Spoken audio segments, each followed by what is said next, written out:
திசையெல்லாம் மக்கள் வாழ்த்தும் திராவிட மாடல் ஆட்சியின் 5ஆம் ஆண்டில் மாண்புமிகு தமிழ்நாடு முதலமைச்சர் திரு மு.க. ஸ்டாலின் அவர்கள் கிருஷ்ணகிரி மாவட்டம் ஓசூரில் தமிழ்நாடு முதலீட்டாளர்கள் மாநாடு 2025 தொடங்கி வைத்து 49,353 நபர்களுக்கு வேலை வாய்ப்பினை அளிக்கும் வகையில் 24,307 கோடி ரூபாய் செலவில் 92 புரிந்துணர்வு ஒப்பந்தங்கள் மேற்கொள்ளப்பட்டது.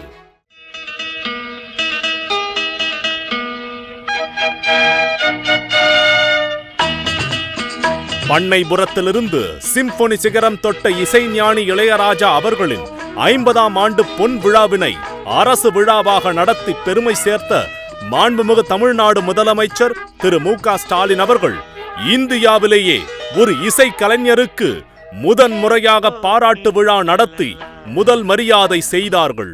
ஜனனி ஜனனி ஜகம் நீ அகம் நீ ஜனனி ஜனனி ஜகம் நீ அகம் நீ ஜகத்காரணினி பரிபூரணினி ஜகத்காரணினி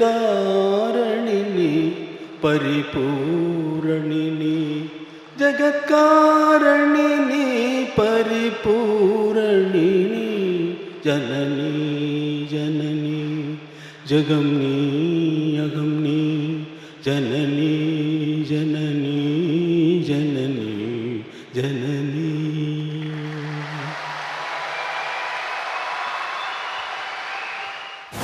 மாண்புமிகு தமிழ்நாடு முதலமைச்சர் திரு மு.க. ஸ்டாலின் அவர்கள் பேரறிஞர் அண்ணா அவர்களின் 117வது பிறந்த நாளை முன்னிட்டு பேரறிஞர் அண்ணா அவர்களின் திருவுருவப் படத்திற்கு மலர் தூவி மரியாதை செலுத்தினார். பெற்றோரை இழந்த குழந்தைகள் 18 வயது வரை பள்ளி படிப்பு முடியும் வரை கல்வியை தொடர மாதம் ரூபாய் 2000 உதவித்தொகை வழங்கிடும் அன்பு கரங்கள் திட்டத்தை தொடங்கி வைத்தார். மாண்புமிகு தமிழ்நாடு முதலமைச்சர் அவர்கள் ராமசாமி படையாச்சியார் அவர்களின் 108வது பிறந்த நாளை முன்னிட்டு அன்னாரது திருவுருவச் சிலைக்கு மாலை அணிவித்து திருவுருவப் படத்திற்கு மலர் தூவி மரியாதை செலுத்தினார். தந்தை பெரியார் அவர்களின் 147வது பிறந்த நாளை முன்னிட்டு திருச்சி மாவட்டத்தில் மாவட்ட ஆட்சித்தலைவர் வளாகத்தில் தந்தை பெரியார் அவர்களின் சிலைக்கு மாலை அணிவித்து திருவுருவப் படத்திற்கு மலர் தூவி மரியாதை செலுத்தினார்.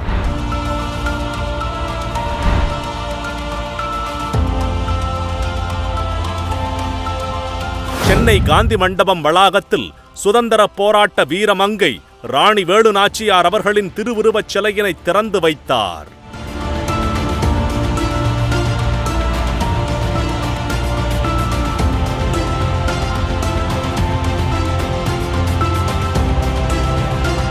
தொழில் முதலீட்டு ஊக்குவிப்பு மற்றும் வர்த்தகத்துறை சார்பில் அமெரிக்க நாட்டைச் சேர்ந்த ஈக்வெனிக்ஸ் நிறுவனம் சிப்காட் சிறுசேரி தொழில்நுட்பங்களில் ரூபாய் 574 கோடி முதலீட்டில் அமைந்துள்ள தரவு மையத்தை திறந்து வைத்தார்.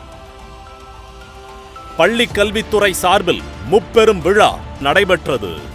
2715 புதிய ஆசிரியர்களுக்கான நுழைவு நிலைய பயிற்சியினை தொடங்கி வைத்தும் ரூபாய் 247 கோடி மதிப்பீட்டில் 243 புதிய பள்ளி கட்டடங்களுக்கு அடிக்கல் நாட்டி ரூபாய் 94 கோடியில் கட்டப்பட்டுள்ள 59 பள்ளி கட்டடங்களை திறந்து வைத்து விழா பேருரை ஆற்றினார்.